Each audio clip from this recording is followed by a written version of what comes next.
5월 가정의 달을 맞이하여 또 하나님이 함께하는 가정 되기를 주님의 이름으로 축복합니다.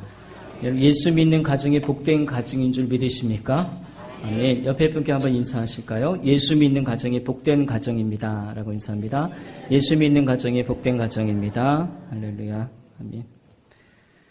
이런 재미난 얘기가 있습니다. 바닷속에 사는 문어총각이 신부를 막 찾아 나섰다가 어느 날 몸이 날씬한 멸치 아가씨를 만나게 되었습니다. 그래서 문어총각이 마음에 너무너무 들어서 멸치 아가씨에게 프로포즈를 하니까 이제 멸치 아가씨가 이제 자기 부모님에 가서 결혼 승낙을 받아야 되니까 이렇게 복스럽게 생기고 머리도 하나도 없는 문어총각이 나를 너무 사랑해줘서 나 결혼 좀 해야 되겠습니다. 허락해 주세요. 그랬더니 이 말을 들은 멸치 부모님이 깜짝 놀라서 이렇게 펄쩍 뛰면서 벼락치듯이 말씀하는 겁니다.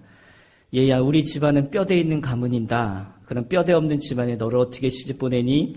이렇게 결사적으로 멸치 부모님 반대를 하셨다라는 거예요. 그래서 이 상처받은 문어가 또 다른 아가씨를 막 찾아 나가니까 허리가 굽은 못난 새우 아가씨를 만나게 돼서 프로포즈를 했습니다. 근데 이번에도 또 거절을 받고 말았습니다. 새우 아가씨 부모가 이렇게 말합니다. 예, 우리 집안은 양만 가문이다. 우리 집안은 이렇게 긴 수염이 있는데 수염도 없는 문어와 어떻게 결혼하겠니? 라고 거절을 했더라는 것이죠. 여러분, 우리가 살아가면서 뼈대에 있는 가문도 좋고 또 양반 가문도 좋지만 결국 가장 중요한 거는 예수 믿는 가정이 가장 중요하고 그것이 복된 가정인 줄 믿으시기 바랍니다.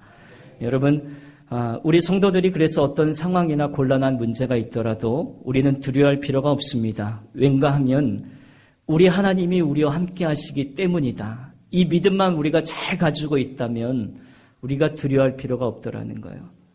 우리 앞길에 홍해를 가로막고 있든지 우리가 거대한 골리앗이 우리를 막고 있든지 어쩌면 내가 지금 푸른 초장으로 걸어가지 아니하고 사망한 음침한 골짜기로 내가 걸어갈지라도 하나님이 우리와 함께 하신 것을 동행하시면 믿는다면 능히 우리를 승리하도록 만들어 주시기 때문이라는 것입니다. 어느 목사님이 저에게 담임 목회를 나가는 저에게 이렇게 말씀해 주신 거예요. 이제 김 목사님은 예수 잘 믿으시라고. 근데 처음에는 그 말이 잘 이해가 되지 않았어요. 내가 지금 예수 믿어서 목사가 됐는데 뭘 또 예수를 잘 믿으라는 권면해 주신가. 근데 그 말이 맞아요.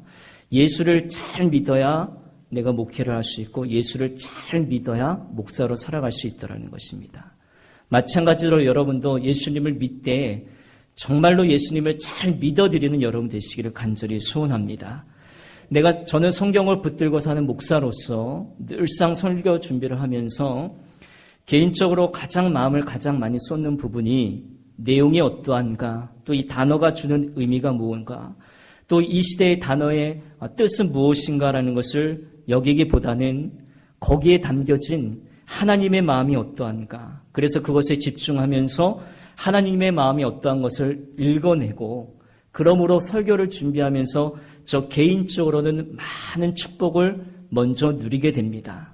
성경을 통해서 묵상하고 하나님의 마음을 설교를 준비하면서 하나님의 마음을 읽다 보니까 물론 하나님의 마음대로 다 살아갈 수 있는 건 아니라 할지라도 그 마음을 닮아가려고 애쓰고 또 하나님 마음으로 내 마음을 바꿔가려고 애쓰고 그런 믿음의 삶을 살아가려는 특권들이 축복이 내게 주어지더라는 것이죠. 아까 우리 장로님 기도하신 대로 우리가 예배한 자리로 나온 것은 하나님이 우리에게 부어주신 특권이다 이렇게 기도해 주셨거든요. 여러분 이걸 믿으십니까? 여러분 믿으세요? 1부 예배는 50여 분밖에 나오지 않는데 2부 예배보다 아멘이 훨씬 커요. 여러분 특권임을 믿으세요? 아멘. 믿으세요? 예. 저에게도 설교는 제게 수고가 아니라 어떤 일이 아니라 설교할 수 있는 일은 저에게 특권이에요.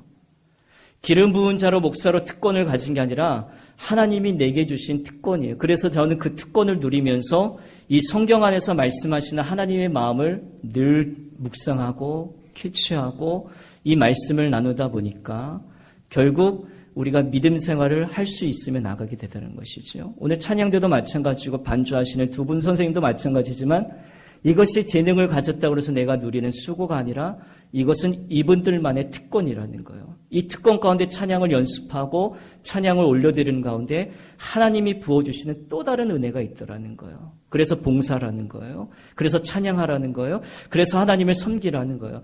여기 앉아 계신 여러분보다는 이분들이 더 많은 은혜를 받게 돼 있어요. 왜? 그 찬양이라는 특권을 통해서 하나님을 미리 찬송하고 연습하고 또 찬양하는 가운데 하나님이 그 가사, 곡조 있는 가사를 통해 내게 주시는 은혜가 있다는 거예요. 그래서 어쩔 때는 찬양대 하시는 여러분들은 설교를 잘 듣지 않아도 자기가 부르는 그 찬송 가운데 은혜를 100% 충족받으실 때가 있더라는 거예요. 이건 특권이죠. 여러분, 그래서 잃어버린 아들 비유, 우리 성경에는 여러 가지 이야기가 나오게 되는데 그 안에서 첫째 아들이 어떤가 둘째 아들이 어떤가 내용을 구분할 필요는 있겠지만 집을 나간 그 아들을 기다리는 그 아버지의 마음을 보면서 하나님의 마음은 무엇인가라는 것을 알아내는 게 우리들의 일이라는 겁니다.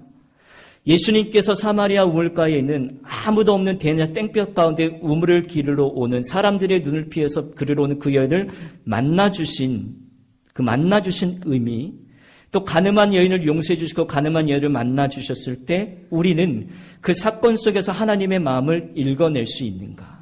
읽어내셔야 된다는 거예요. 여러분, 오늘 본문도 마찬가지지만 오늘 본문 2장은 정탐꾼의 이야기는 이미 민수기 13장의 12명의 정탐꾼 사건을 통해서 우리가 정탐꾼의 이야기는 잘 알고 있지만 오늘 여호수아 1장부터 2장, 3장, 4장, 5장, 6장까지의 문맥을 보게 되게 되면 이 정탐꾼의 이야기는 2장 사이에 들어와서는 안 되는 말씀이에요. 상식적으로 여호수아 정령 사건은 여호수아 몇 장에 나오냐면 6장에 나와요. 그러면 여호수아 성을 점령하기 전에 정탐하는 것이 옳아요? 그러면 그 여호수아 성을 점탐하는 일에 있어서는 점령하기 바로 직전에 5장 아니면 6장 서두에 정탐 이야기가 나오는 것이 여호수아의 문맥상으로 맞아요. 그러나 1장과 3장 가운데 이 생뚱맞은, 어쩌면 생뚱맞은 기생 라합의 이야기, 창녀였죠. 남자들 향해 몸을 팔아서 생계를 유지하는 아주 절망에 빠진 여자였습니다. 그 여자의 이야기와 두 명의 정탐꾼 이야기를 왜 2장 가운데 하나님께서 말씀하시는가? 분명히 이 위치에 있던 것은 하나님께서 이 본문을 통해서 우리들에게 또 다른 말씀을 주시고자 하는 하나님의 놀라운 뜻이 이 가운데 담겨져 있다는 것이죠. 이스라엘 백성들이 광야 40년을 마무리하고 이제 요단강 문통에 서 있습니다. 여기까지 오는데 40년이 걸렸습니다. 애굽을 출발할 때는 적어도 이렇게 긴 세월 동안에 걸릴 줄 몰랐지만 그들에게 있어서 이 40년은 굉장히 소중한 시간들이었습니다. 그래서 이렇게 표현합니다. 이스라엘 백성들이 애굽에서 나올 때는 하루 만에 나왔지만 그 마음속에서 애굽이라는 세상을 없앨 때는 40년의 시간이 걸렸다. 사람들은 이스라엘 백성들이 하루라도 빨리 가나안을 향해 가는 것이 목적이었지만 하나님의 목적은 그러지 않았어요. 하나님께서는 그 이스라엘의 200만 명에 되는 수많은 사람들이 가나안에 도착하기 전에 저들 모두를 가나안 백성답게 만드시는 것이 하나님의 백성다움의 모습을 가질 수 있도록 만드시는 것이 또 하나의 하나님의 목적이었다라는 거예요. 이들은 이제 요단강 앞에 섰을 때에 가나안 백성들로 무장되기 시작합니다. 그 증거가 무엇입니까? 저들의 입술에서 원망이 사라졌습니다. 저들의 입술에서 불평이 사라졌습니다. 그들은 늘 이렇게 말했죠. 모세야, 우리를 죽이려고 네가 이곳으로 데려왔느냐? 우리를 다시 애굽으로 되돌려 달라는 외침이 그들에게 늘 있었는데도 불구하고 그 외침이 사라졌다라는 거예요. 요단강 앞에서 하나님은 능히 바랄 수 있는 사람들로 그들이 무장되었다라는 거예요. 하나님을 능히 바랄 수 있는 사람들이라는 것은 뭐냐면 이제 믿음을 가진 사람들로 그들이 탈바꿈 되었더라는 겁니다. 근데 가나안 정복 직전에 있어서 여리고 정탐꾼의 이야기로 본문을 우리에게 소개해 주고 있는데 오늘 2장 말씀을 통해서 하나님 백성다움의 믿음의 모습이 무언가 오늘 그 말씀을 좀 나누려고 합니다. 첫째는 믿음의 백성으로 승리의 삶을 살아가려면 저를 따라하겠습니다. 모든 현상들을 믿음의 마음으로 바라보자. 다시요. 모든 현상들을 믿음의 마음으로 바라보자. 이 여자는 기생이었습니다. 몸을 파는 여자. 술집을 운영하는 여자였습니다. 그런데 많은 학자들이 이 라합이라는 사람을 미화시키기 위해 어떤 학자들은 이 라합을 여관주의다 그렇게 표현하는데 그건 올바른 표현이 아닙니다. 히브리서 11장 말씀에 믿음의 사람들을 한 분씩 소개해 주는 가운데 그 본문에도 믿음으로 기생 라합은 분명히 히브리서 기자도 그렇게 표현해 주는 것을 볼 때 이 여인은 기생이었고 또 술집에서 일하는 어쨌든 천한 직업을 가지는 사람이었습니다. 그런데 이 여인이 하나님을 만남으로 어떤 놀라운 일들을 경험하게 되냐면 정탐꾼 2명 중에 이제 한 사람 살몬과 결혼을 하게 되줍니다. 근데 결혼해서 낳은 아들이 누군가 하면 보아스예요. 여러분 보아스라는 이름 기억나십니까? 보아스 누구죠? 다윗의 계보의 할아버지거든요. 보아스, 오벳, 이셋, 다윗의 자손 누구죠? 다윗의 자손 예수 그리스도 기억나시죠? 이 기생 라합을 통하여 예수 그리스도의 계보가 나타났다라는 거예요. 여러분 놀랍지 않습니까? 놀랍지 않으세요? 하나도 안 놀라우신 것 같은데요. 이 기생 여인을 통하여 예수 그리스도의 계보가 이어졌다라는 거예요. 하나님의 섭리로, 하나님의 인도하심으로. 여러분 라합은 자기가 식구들을 먹여 살리기 위해 할 수 없이 이런 직업을 택할 수밖에 없었을 거예요. 절망의 많은 남자들을 만나고 집으로 돌아오는 발걸음은 절망의 한숨이었을 것입니다. 그러나 어느 날 주막에서 오는 손님들을 통하여 이상한 소리를 듣기 시작합니다. 이스라엘이라는 새로운 민족이 모세라는 지도자를 통해 애굽에서 해방되고 홍해 바다를 기적같이 건너게 되고 가나안 땅을 전진해 오는 동안에 아말렉 족속을 멸하고 막강한 아모리 족속을 멸절시켰다는 그 사실의 소문이 이 여인의 귀에 들려오게 되는 거예요. 또 광야 생활은 이스라엘 민족들이 믿는 여호와 하나님의 도움으로 낮에는 구름 기둥으로 밤에는 불기둥으로 인도함을 하늘에서 매일매일 내리는 만나와 메추가리를 먹는 양식을 공급받는 기적의 삶을 살아갔다는 이스라엘 나라의 백성. 그것을 도와주는 하나님은 그것을 도와주는 인도하시는 그분은 바로 여호와 하나님이라는 것을 소식들을 술 먹는 사람으로부터 많이 듣게 되었다라는 거예요. 그 소식을 듣는 순간 라합은 마음속에 뭔가 소망이 시작하기 생각합니다. 도대체 여호와라 부르는 그 신은 어떤 분이기 때문에 200만이나 되는 엄청난 사람들을 광야에서 기적 가운데 인도하시고 그들을 먹일 수 있으실까? 너무나 궁금했을 거예요. 그래서 주막에 오는 손님들이나 또 여리고성의 정보기관에서 일하는 관리들에게 꼬치꼬치하게 물으면서 나름대로의 정보 수집을 했을 거라는 거예요. 그러면서 점점점 하나님을 사모하면서 그 하나님을 통해서 자기의 삶도 새로워지기를 바라는 소망이 이 여인의 마음 가운데 들어오게 됩니다. 그러면서 어느 날 지내다가 그가 틈만 나면 자기 방에 들어가서 하나님께 기도하기를 이스라엘 여호와 하나님이여 200만의 사람들에게 기적을 베푸신 그 하나님처럼 저에게도 하나님 기적을 베풀어 주시옵소서. 그래서 이 천한 직업을 버리게 해주시고 내가 새로운 삶을 살아갈 수 있도록 하나님 내 길을 열어주시겠습니까?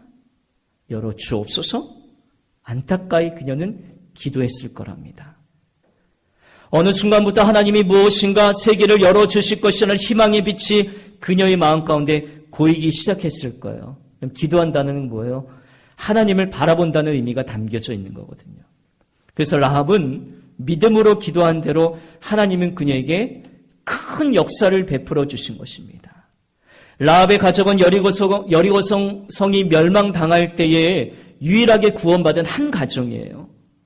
더 나아가서 라합은 아까 말씀드렸지만 천한 몸인데도 불구하고 몸을 파는 여자인데도 불구하고 사랑하는 사람을 만나 보아스를 낳고 예수 그리스도의 계통을 이을 수 있는 조상이 되었더라는 것입니다.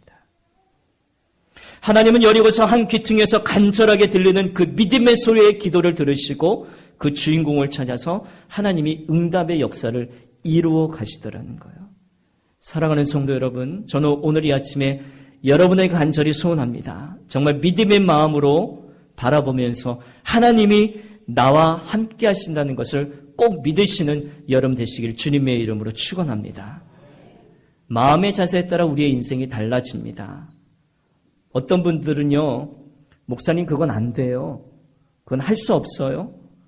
혹은 나는 팔자가 사나워서 되는 일이 없어요. 라고 부정적인 마음을 언제나 품고 살아가시는 분들이 계셔요. 그러면 이상하지요? 그런 분들의 아무리 기도를 많이 해드려도 마음 품은 대로 그분들은 그 길을 가더라고요. 더 나아가서 마음에 희망이 없는 채 언제나 근심하고 우울하고 분노하고 미워하는 마음을 품고 사는 사람들은 건강조차도 점점점 나빠지는 것을 보게 됩니다.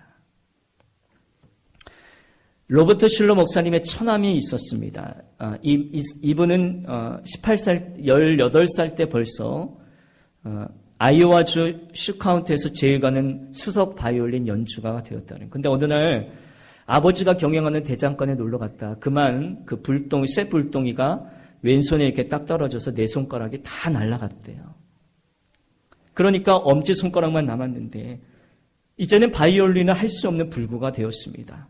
절망의 날이 온 거죠. 그러나 마틴은 믿음의 사람이었습니다. 자기가 절망과 또 자기의 불구를 보지 않고 이제 믿음으로 마음으로 하나님을 바라보면서 열심히 기도합니다.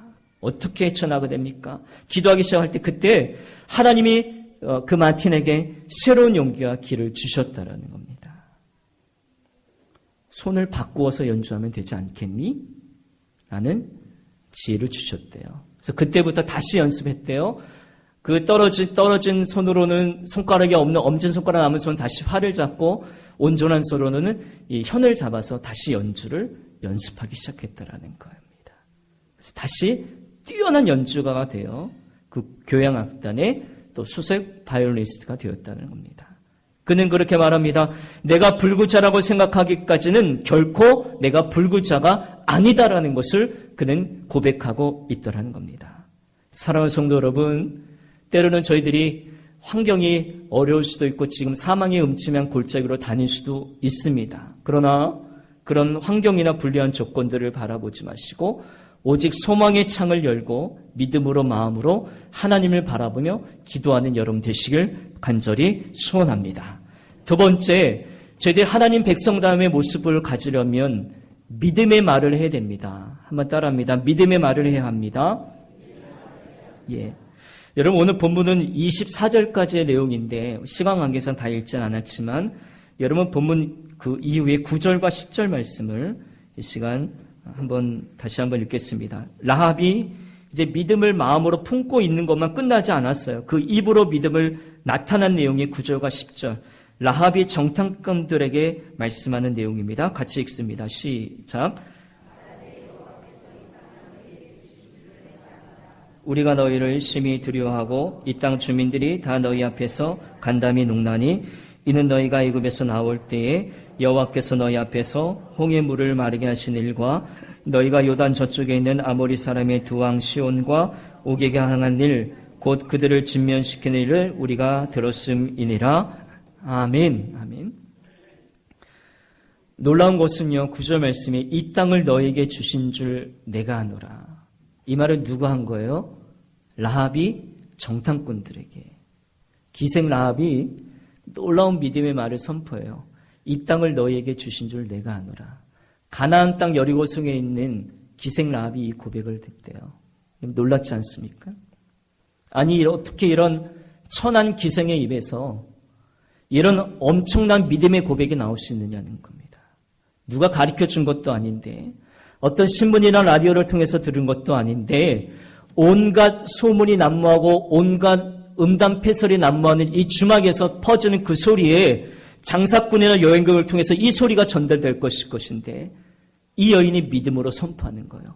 이 땅을 너에게 주신 줄 내가 아노라. 라합은 비록 어쩔 수 없이 그런 직업을 가졌으나 그는 이 소리 저 소식을 뒤담아 듣고 스스로 판단할 수 있는 지혜의 여인이었더라는 거예요. 여러분, 아무리 마음에 믿음이 있더라 할지라도 그것을 입으로 시인하지 못한다면 그 믿음의 싹이 없는 것과 다른 것입니다.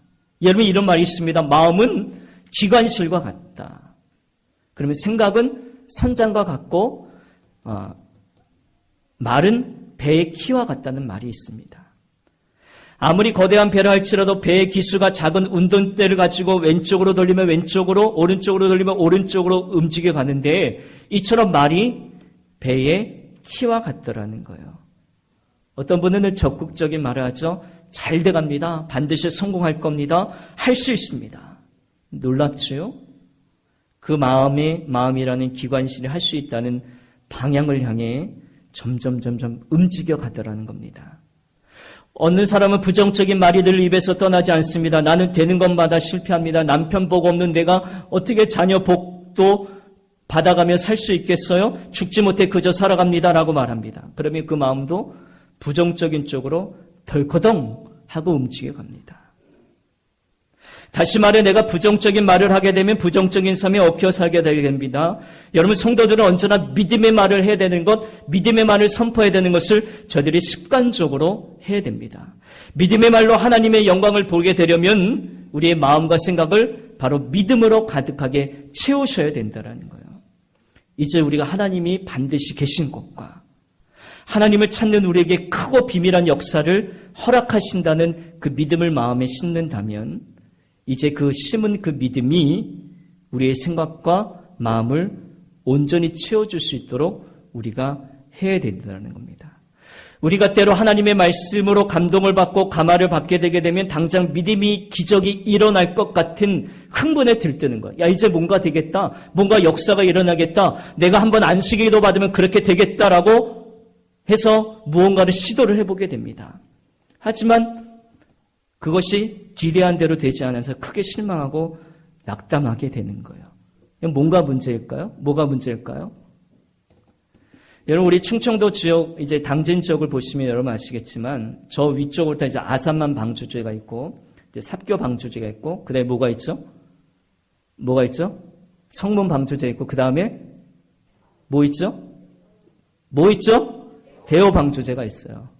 이게 4가지 방주제가 있는데, 이 방조제가 참 많습니다. 그러니까 바다를 막아서 거대한 뚝 때문에 예전에 바다가 던 것이 변해서 농사를 짓거나 건물이 들어서고 유용한 땅이 되었습니다. 물론 예전보다는 해산물이 많이 줄어들었고 또 어촌계에서 많은 수확량이 사라진 건 사실입니다만 반면에 한마디로 기적이 아닐 수 없는 거예요. 근데 여러분 생각해 보세요.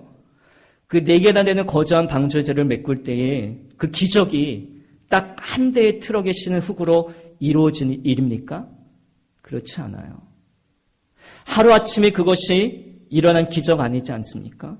그 바다를 메꾸고 기적을 만드는 일들은 많은 중장비들과 트럭들이 동원되었고 오랜 시간들이 동원되었고 수십억 대 수십만 대 때로는 수억 대의 트럭들이 왔다 갔다 하면서 흙으로 그것을 날랐기 때문에 그것을 메꾸었기 때문에 그것이 간척지가 된 거라는 겁니다. 믿음의 역사도 마찬가지입니다. 우리가 은혜를 받고 감동을 받았다고 해서 단번에 믿음의 역사를 일으키거나 기적을 보겠다고 우리는 서두르지 말아야 된다는 거예요. 마음과 생각에 그 믿음을 심으셨으면 그 다음에 행동이 있으셔야 돼요. 그 기적을 내가 맛보기 전에 그 믿음이 계속해서 내 마음과 생각을 온전히 채워질 때까지 우리는 자꾸 믿음의 말을 선포해야 되는 거예요.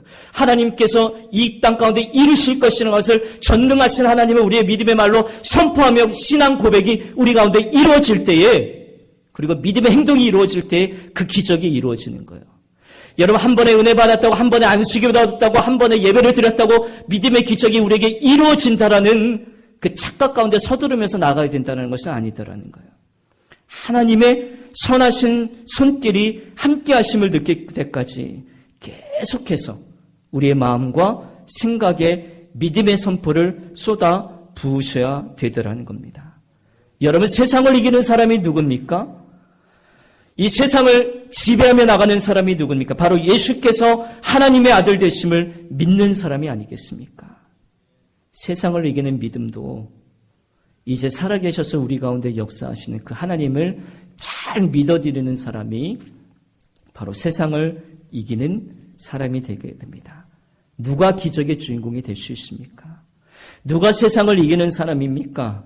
예수 그리스도는 하나님의 아들임을 믿는 사람 아니겠습니까? 저는 이 아침에 여러분들이 이런 축복을 받는 기적의 주인공 되시기를 주님의 이름으로 축원합니다. 정말로 예수 그리스도를 잘 믿어드리는 저와 여러분이 되어서 믿음을 고백하는 데 용기를 주고 그 고백은 믿음의 용기를 준다는 그 말처럼 우리가 믿음 생활에 힘쓰시는 저와 여러분 되시기를 간절히 바랍니다. 마지막 세 번째로 우리가 믿음의 승리의 삶을 살아가려면 믿음으로 행해야 된다는 겁니다. 자, 정리하죠. 마음에 믿음이 들어왔으면 그 마음에 있는 믿음을 입으로 시인하고 그리고 신앙 고백을 드린 후에 그 믿음을 가지고 행동까지 가셔야 된다는 거예요. 오늘 2장 말씀을 통해서 하나님 기생 라합과 두 정탐꾼의 이야기를 통해서 하나님이 우리에게 주시고자 하는 하나님의 마음이에요. 믿음으로 행하라는 것. 여호수아의 정탐꾼들이 라합의 주막으로 숨어들었는데 걸려버렸어요. 이미 가나안 땅에 있는 사람들이 이스라엘 백성들이 요단강 앞까지 와서 진을 치고 있는 것을 알게 되었기 때문에 정탐꾼을 보낸 것을 이미 알았어요. 그래서 그 사람들 잡아서 죽이려 했는데 기생의 집에 숨어 들어갔어요. 근데 경찰들이 그곳에 와서 내놓으라는 겁니다. 근데 이 여인이 목숨을 걸어요. 이 땅을 너에게 준 이는 하나님이라는 것을 믿음으로 고백한 그 여인이 목숨을 걸어요. 거짓말을 하죠. 이 사람들이 지금 저쪽으로 도망갔는데 지금 쫓아가면 잡을 수 있을 거예요. 그리고 그 경찰들을 따돌리게 돼요. 걸렸으면 죽는 거예요. 그 거짓말이 탄로났으면 이 여인과 이 가족들은 그냥 다 몰살당하는 위기라는 겁니다. 라합은 이런 일시의 위험을 쓰고 영원한 구원을 위해 믿음으로 행하게 되더라는 겁니다. 그래서 나중에 여리고성을 진격하는 가운데 붉은 집을 들이운 집은 손대지 말라는 명령을 그들과 약속을 했었기 때문에 여리고성이 무너질 때 이 라합의 집만 구원받아 온 가족이 하나님을 믿는 구원의 반열에 들어가고 아까도 말씀드렸지만 다윗의 계보, 예수 그리스도의 계보를 잇는 놀라운 여인이 되었다는 오늘 본문의 이야기가 있게 되더랍니다. 여러분, 라합이 어찌다가 기생이 되었는지는 잘 모르겠지만 아무튼 그 속에서 많은 남자들을 겪어보는 가운데 살몬 같은 보배를 만나게 됩니다. 라합은 산믿음을 가지고 있었습니다. 그리고 하나님은 그 산믿음을 보시고 라합뿐만 아니라 온 가족을 구원하여 주셨습니다. 그리고 예수 그리스도의 조상이 되는 축복을 그녀에게 안겨주셨습니다. 여러분, 어느 성도님들은 믿음의 기도를 통해서 하나님을 바라보는 생활을 하고 또 믿음의 고백은 잘합니다. 근데 결정적으로 믿음으로 행하지 못하는 것이 문제입니다. 무슨 어려움만 있으면 주일 예배를 빠지거나 어떤 일이 있으면 또 주일 예배를 드리지 않거나 11조를 빼먹습니다. 전에 이제 기도원을 갔을 때 한국교회에서 굉장히 어른이신 목사님께서 말씀을 전해주시는데 그 말씀이 아직도 제 기억에 많이 남아있습니다. 신앙에는 두 가지 기둥이 있대요. 하나는 주일 성수 기둥과 하나는 11조 신앙 기둥. 그래서 하나님께서는 성수주의라는 사람에게는 건강의 축복을 주시고 11조 신앙을 지키는 자에게는 물질 축복을 주신다고 하면서 이 두 가지 기둥을 가정에서 든든하게 붙들고 있으면 그의 믿음의 집은 흔들리지 않을 거라고 그렇게 말씀하신 것을 아직도 기억하고 있어요. 그러면서 하시는 말씀이 뭔가 하면 그래서 한 번은 주일 예배를 잘 드리고 어느 화창한 날이었대요.